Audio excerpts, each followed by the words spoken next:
Yeah, don't download that software. I wouldn't I wouldn't download that software and use it as an FTP client. But anyway, what I really wanted to show you was that you could use PyMay to, I know I'm with you. Remember I started like 20 minutes late beyond my capability and choices, so I'm trying to wrap it up. Where I think this demo has like 5 more minutes in it and then we'll be done. So I forget what I'm trying to show here. Oh, just that GPF noticed, by the way, when that FTP client ended prematurely, it noticed, hey, I got a dead socket there. So it can kind of like give you some reporting that something bad happened when it was trying to send crap to that client.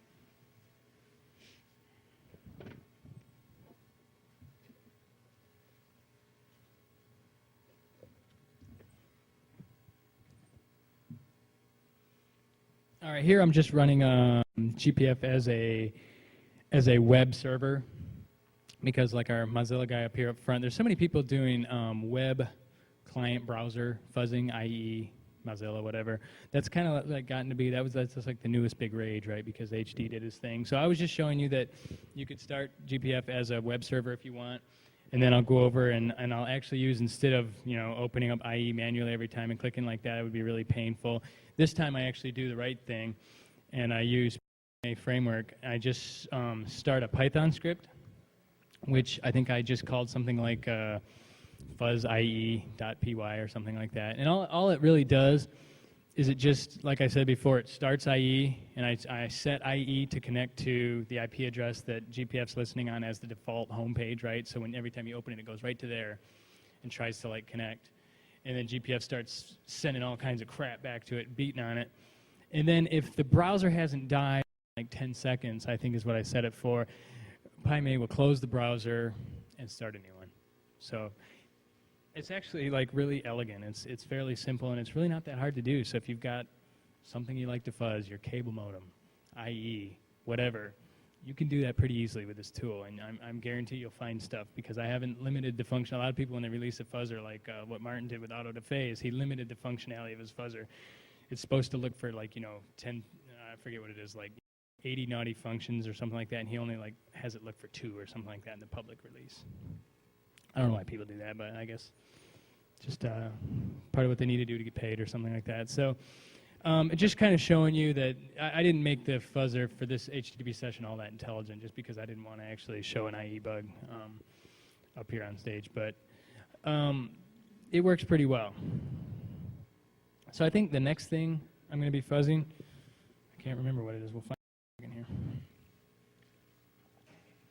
You're missing out on the music too, since you can't hear the music. I like kind of like talk through the whole thing and set some cool music in the background and stuff. But you can download it, appliedsec.com. Who can remember appliedsec.com? All my slides, all my papers, my tool, everything I've done is up there. Look for appliedsec.com/developers.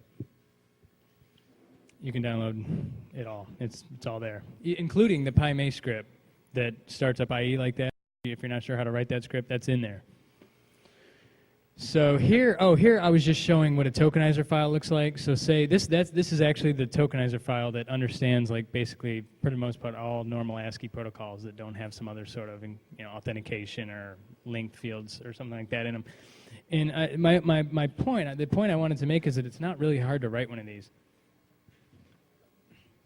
And then I'll show you the DNS one real quick, and then I'll actually fuzz. I started Winbind in a Win 2000 VM. I've got, you'll see that in a second. It'll come up. You'll see I got Winbind running in a VM, and I'll actually fuzz the bind server on that. And what's really sweet, this is a really cool way to fuzz, right? So the way I fuzzed Winbind was I set GPF up as a client using the same tokenizing file and the same capture and stuff like that, sending bad DNS requests to the server. Well, what does a DNS server do when it can't resolve a request that it gets? It tries to ask, like, its root server, the next guy up, right? So I also have GPF listening as a server, as the guy that he should talk to next. So when he says, I can't resolve this is crap, what do you think? I send him back more crap. So I'm actually like fuzzing both attack surfaces. It's pretty cool. It's very cool. It's very good stuff. I like that. I like how you can do that. So did I just do it? I wasn't watching. Oh, I screwed up the flags. So you can set your source port in GPF. I had to do that for TFTP. Does anybody know anything about the TFTP protocol? I heard somebody say, "Amen." That sucks. That protocol blows. You got to come in on you have source ports need to be right. All this stuff. It's ugly. It is a really ugly protocol to fuzz. It's not normal. But GPF can fuzz TFTP. So yeah.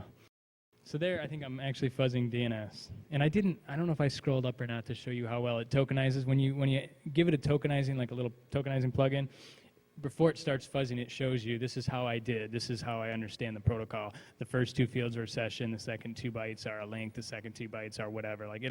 And that helps you know if the tokenizer you're either using or wrote is correct. Right, so, here's a fun one.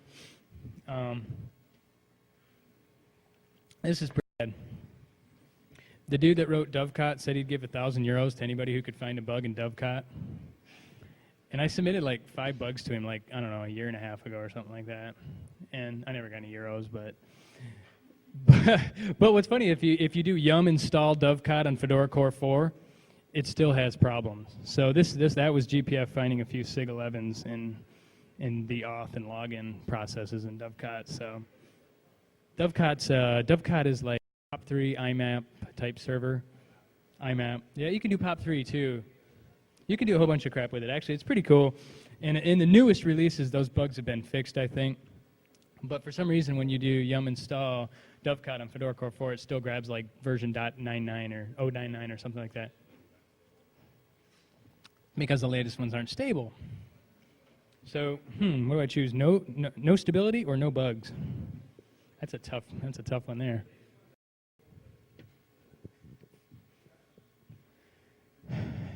Yeah, it's bad.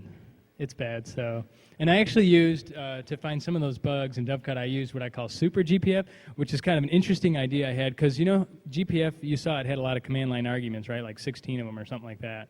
And it has different modes it can run in -P for the pattern matching and -G, F for format, -GB for buffer overflow, if you want to target what you're looking for and stuff like that. So I said to myself, I don't even know how is this guy right now. What if I write a Perl script that takes the capture file I had, I file fuzz it and create 1,000 new capture files that weren't even real capture files, but they're cool because I mixed in valid commands that I never even saw. And then I randomly start GPF with switches that I'm just going to randomize all the command line arguments basically because I don't know how I want to fuzz it.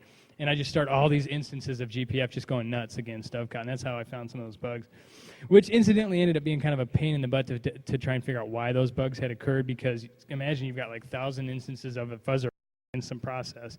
It dies in a really weird, obscure way, and you can't really get good debugging information out of it. It can be kind of a pain to figure out why it died, right? And that's why part of that logging and monitoring the target process is important. So, all right, I don't think I have time for questions, but I'm going to go outside after this if anybody wants to talk to me. Thanks.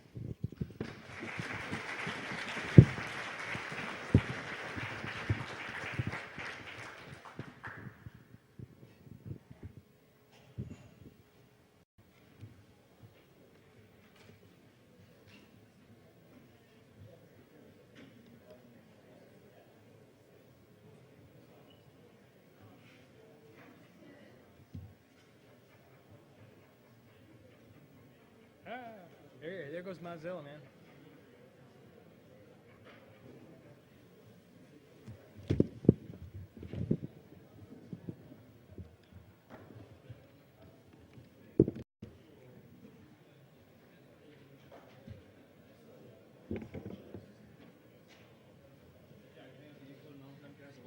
What's that?